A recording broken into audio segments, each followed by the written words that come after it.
I was embarrassed to request soldiers and horsemen from the king to protect us from the enemy along the way, because we had said to the king, "The good hand of our God is on everyone who seeks him, but his anger is against everyone who forsakes him."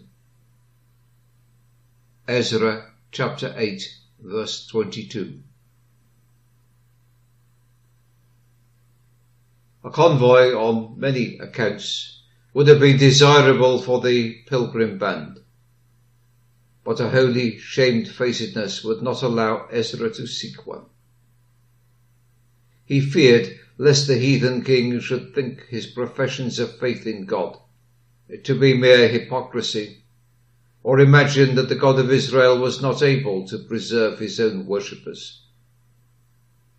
He could not bring his mind to lean on an arm of flesh in a matter so evidently of the Lord.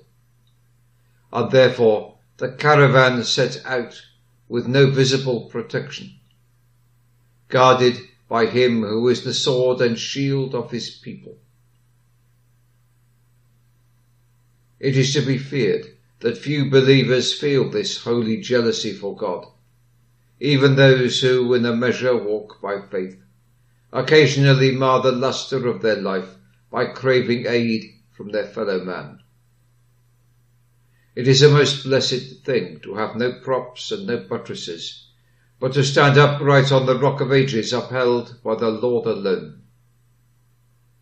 Would any believers seek state endowments for their church if they remembered that the Lord is dishonoured by their asking for the aid of Caesar, as if the Lord could not supply the needs of his own cause? Should we run hastily to friends and relations for assistance if we remembered that the Lord is magnified by our implicit reliance upon his solitary arm?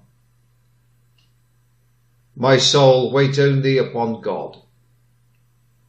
But, says one, are not means there to be used? Most assuredly they are, but our fault seldom lies in their neglect. Far more frequently it springs out of a foolish believing in them, instead of believing in God. Few run too far in neglecting the creature's arm, but very many sin greatly in making too much of it. Learn, my dear brothers and sisters, to glorify the Lord by leaving means untried, if by using them you would dishonour the name of the Lord. Amen.